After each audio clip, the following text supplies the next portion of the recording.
హైదరాబాద్ లో పలు చోట్ల వానలు దంచికొడుతున్నాయి. గచ్చిబౌలి, మాదాపూర్లో వర్షాలు కురుస్తున్నాయి. శంషాబాద్ లో ఈదురుగాలులతో కూడిన భారీ వర్షం కురుస్తోంది. ఓవరాల్ గా వెదర్ అప్డేట్ అడిగి తెలుసుకుందాం. మా ప్రతినిధి ప్రేమ్ లైవ్ లో సిద్ధంగా ఉన్నారు. ప్రేమ్,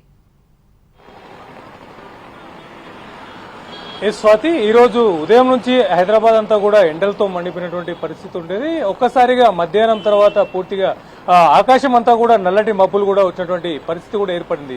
చూడొచ్చు, మనం ప్రస్తుతం హైదరాబాద్ నగర వ్యాప్తంగా కూడా పలుచోట్ల భారీ వర్షంతో పాటు కూడా అక్కడక్కడ మోస్తరు వర్షం కూడా కురుస్తున్నటువంటి పరిస్థితి కూడా కనిపిస్తుంది. ముఖ్యంగా అటు మాదాపూర్ కావచ్చు, హైటెక్ సిటీ, అలాగే చందానగర్, బిహెచ్ఎల్, సంగారెడ్డి ప్రాంతంలో కూడా భారీ వర్షం కురుస్తుంది. అంతేకాదు అటు ముఖ్యంగా శంషాబాద్ లో కూడా భారీ వర్షం నేపథ్యంలో కూడా పూర్తిగా రోడ్డంతా ట్రాఫిక్ జామ్ ఏర్పడినటువంటి పరిస్థితి కనిపిస్తుంది. ఈ నైరుతి రుతుపవనాల నేపథ్యంలో కూడా ఈ రోజు మరొకసారి భారీ వర్షం కురిసేటటువంటి అవకాశం ఉందన్నట్టు వాతావరణ శాఖ కూడా హెచ్చరికలు జారీ చేస్తుంది. కేవలం హైదరాబాద్ మాత్రమే కాదు, హైదరాబాద్ తో పాటు యావత్ తెలంగాణ వ్యాప్తంగా 1-2 జిల్లాలు మినహా రాష్ట్రమంతా కూడా ఎల్లో అలర్ట్ కూడా జారీ చేసింది. ఈ రోజు రానున్నటువంటి మరో 2-3 గంటల పాటు భారీ నుంచి అతి భారీ వర్షాలు కూడా కురిసేటటువంటి అవకాశాలు కూడా ఉన్నాయని చెప్పి అటు వాతావరణ శాఖ హెచ్చరికలు జారీ చేసింది.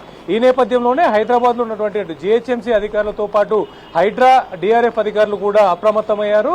రోడ్లపై అటు ఉన్నటువంటి మ్యాన్ హోల్స్ ని తెరవకుండా ఈ వచ్చేటటువంటి వరద నీటిని కూడా పూర్తిగా మళ్లించేటువంటి అవసరమైనటువంటి చర్యలను కూడా చేపట్టింది. ముఖ్యంగా మొన్న మంగళవారం కురిసినటువంటి భారీ వర్షం నేపథ్యంలో కూడా మాదాపూర్ తో పాటు హైటెక్ సిటీ పరిసర ప్రాంతాల్లో పూర్తిగా రోడ్లపై కూడా వాటర్ లాగింగ్ ఏర్పడింది. పూర్తిగా యొక్క నీటి వచ్చి చేయడంతో ఆ వాహనాలు కూడా వెళ్లేటటువంటి అవకాశం లేకపోవడంతో సుమారుగా 5 నుంచి 6 గంటల పాటు ట్రాఫిక్ జామ్ లో ప్రజలంతా ఇరుక్కుపోయినటువంటి పరిస్థితి కూడా నెలకొన్నది. అలాంటి పరిస్థితి మళ్ళీ ఎక్కడ కూడా పునరావృతం అవ్వకుండా ఉండేందుకు అవసరమైనటువంటి చర్యలు కూడా అటు హైడ్రా, డిఆర్ఎఫ్ అధికారులు కూడా చేపడుతున్నారు. అందులో భాగంగానే అంటే అటు హైడ్రా, డిఆర్ఎఫ్ సంబంధించినటువంటి సిబ్బంది అంతా కూడా వారి కార్లు కావచ్చు, వ్యాన్ వాహనాల్లో వెళ్లి ఈ యొక్క రెస్క్యూ చేయడానికి కూడా అవసరమైనటువంటి సమయం సరిపోకపోవడం, అంటే ఆలస్యంగా ఆయా ప్రాంతానికి ట్రాఫిక్ లో చేరుకోవడంతో అనేక ఇబ్బందులు ఎదుర్కొంటామని చెప్పి ఊహించినటువంటి హైడ్రా కూడా ఈ రోజు కొత్తగా కూడా బైక్స్ పై డిఆర్ఎఫ్ టీమ్స్ కూడా ఏర్పాటు చేస్తూ ఆయా పరిసర ప్రాంతాల్లో కూడా అలర్ట్ గా ఉంచడం జరిగింది. అటు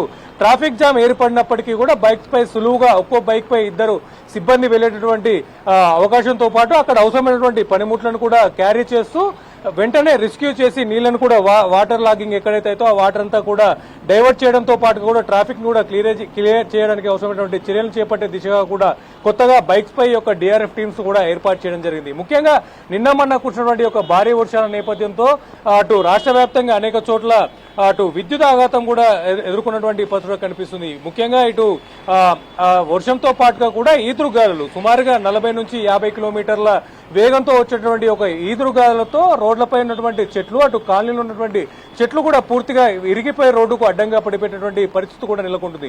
ముఖ్యంగా రాత్రి సమయంలో యొక్క వర్ష ప్రభావం ఎక్కువగా ఉంటుంది. ఆ యొక్క వర్ష ప్రభావంతో పాటుగా కూడా ఈదురుగాలుల వల్ల ఈ విరిగిపోయినటువంటి యొక్క చెట్ల కొమ్మలు అటు కరెంటు తీగలపై పడడంతో అటు విద్యుత్ ఆఘాతానికి కూడా అటు బలైనటువంటి పరిస్థితులు కనిపిస్తుంది. మొదటగా అటు మంగళవారం కురిసినటువంటి వర్షం నేపథ్యంలో కూడా అటు ఓల్డ్ సిటీలో 2 యొక్క విద్యుత్ ఆఘాతానికి గురై 2 మృత్యువాత చెందగా, నిన్న కూడా అల్వాల్లో ఉన్నటువంటి యొక్క వర్షం నేపథ్యంలో కూడా కారుపై పడ్డటువంటి చెట్టు కొమ్మల్ని కూడా తొలగించేటువంటి క్రమంలో మరొక 2 కూడా మృత్యువాత పడ్డటువంటి పరిస్థితి కనిపిస్తుంది. ఏదేమైనప్పటికీ కూడా అటు అధికారులు పూర్తిగా ఈ యొక్క భారీ వర్షం నేపథ్యంలో ప్రజలు కూడా పూర్తిగా అప్రమత్తంగా ఉండి ఎలాంటి ఇబ్బందులు కూడా తలెత్తకుండా ఉండేందుకు సహకరించాలని చెప్పి అటు అధికారులు కూడా కోరుతున్నటువంటి పరిస్థితి కనిపిస్తుంది.